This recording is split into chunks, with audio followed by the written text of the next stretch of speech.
आप बताइए हम किस चीज को पत्रकार माने। एक पक्ष दिन भर मोदी की तारीफ दिखाता है और रात में वही प्राइम टाइम में एक तरफ बुराई दिखाई जाती है। तो पत्रकारिता का असली मतलब आज आप बता के जाइए कि सच दिन भर मोदी को दिखाएं। आपका जो हाल है आपको तो जिंदगी भर नहीं बता सकते हम। नहीं सर, हमें पता है ना पत्रकारिता का मतलब हम भी पढ़े हैं सर। ऐसा है दोस्त, दोनों तरफ का दिखाना चाहिए। वो किस तरह का प्रोग्राम है। अब ऐसा है कि आप ये भी जानते हैं कि मेरा एक बहिष्कार है, ठीक है ना? नहीं, मेरा बहिष्कार है। नहीं, उससे कोई फर्क नहीं। तो मैं लोकप्रियता के दबाव में अपनी बात थोड़े ऐसा थोड़ी है कि मैं छोड़ दूंगा कहना। कमाल है। यही चीज तो हमें समझना है कि एक दिन हमको अपने फैन के खिलाफ भी बात करना पड़ेगा। और मैं तो कहता हूं कभी किसी का फैन नहीं बनना चाहिए। आपको पता है ये लाइन किसने कही थी? और आपको पता है मैंने अपने ब्लॉग पे क्या लिखा है? कभी रवीश कुमार मत बनना। पढ़ा है आपने? पढ़िएगा, है ना?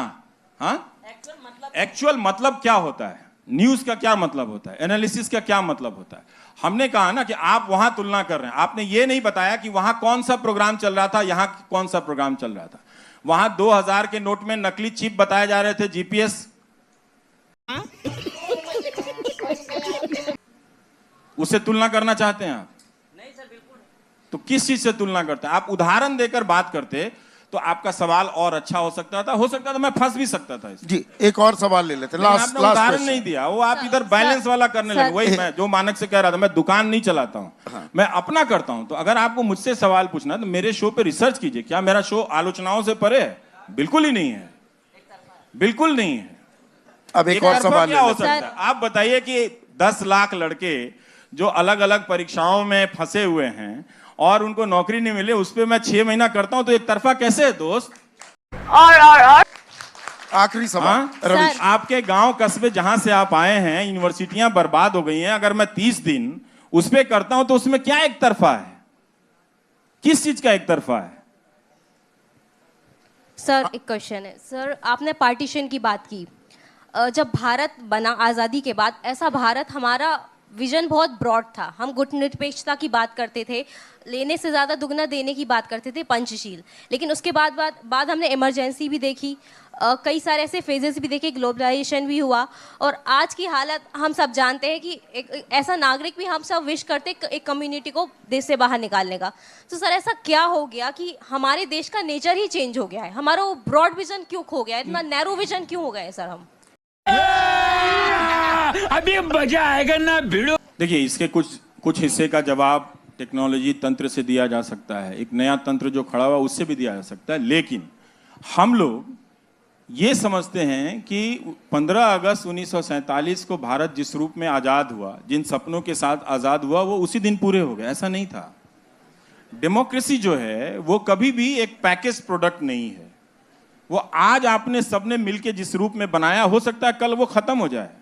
तो आपको रोज इसको गढ़ना पड़ता है, कुम्हार की तरह रोज आके उसको मिट्टी चाक पर रखनी पड़ती है और उससे रोज बर्तन बनाना ही पड़ता है, उससे रोज दिया बनाना पड़ता है।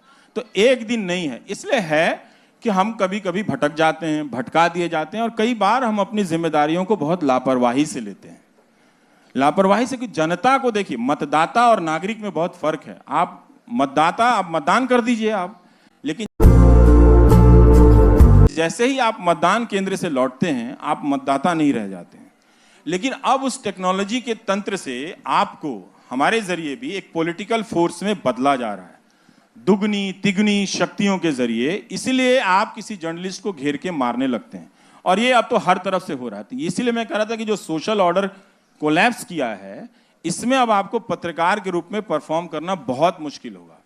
पहले के दौर में हम जाते थे तो चाहे वो किसकी स्टोरी के खिलाफ लिख रहे हो या नहीं लिख रहे हो, उस आदमी को उससे मतलब नहीं था। मतलब ये था कि हमारे दरवाजे पे पत्रकार आया है तो पानी पिलाता था। तो लेकिन अब जब लोगों को पॉलिटिकल फोर्स में बदल दिया गया है, पॉलिटिकल पार्टी के लोग, उससे एफिलिएशन रखने वाले लोग, प्रधानमंत्री की डीपी लगाकर लाने वाले लोग गालियां दे रहे हैं उसमें, तो एक मंजूरी दी जा रही है। तो इस तरह के हुलिगनिज्म को कभी भी मान्यता नहीं मिली थी। राजनीतिक दल में ऐसे तत्व थे, जैसे शहाबुद्दीन का उदाहरण है, यूपी में भी बहुत तरह के इस तरह के डॉन हुए, इस तरह के बाहुबली होते थे। ये एक नए तरह के बाहुबली सिस्टम है जो आपके डेमोक्रेटिक इंस्टिंक्ट को, क्योंकि संभव है ना कि आपको नौकरियां नहीं मिली तो एक दिन आप सड़क पे खड़े हो जाएंगे, तो वो दिन ना आए, इसलिए इसकी तैयारी की जा रही है कि कभी भी वो सवाल आगे आ ही ना पाए। तो बहुत मुश्किल हो गया। तो इसलिए हम सबको उन सपनों को हासिल करने की जरूरत है, उन सपनों में नई बातें जोड़ने की भी जरूरत है और उसके लिए मेहनत करने की जरूरत है। जो मैंने अपनी जिंदगी से सीखा है, पहले मैं सोचता था कि पैदा हो जाने से ही नागरिक हो गए। अब मुझे लगता है कि नागरिक होने के लिए जितनी मेहनत करनी पड़ती है उससे कहीं ज्यादा आसान तो आईआईटी की परीक्षा है।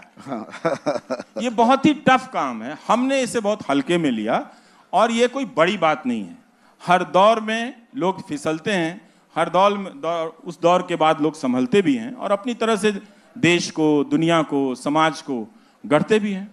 तो कहीं ना कहीं पत्रकारों को भी गिर रहे हैं, गिरकर अब संभलना होगा। वो नहीं संभलेंगे, लेकिन खैर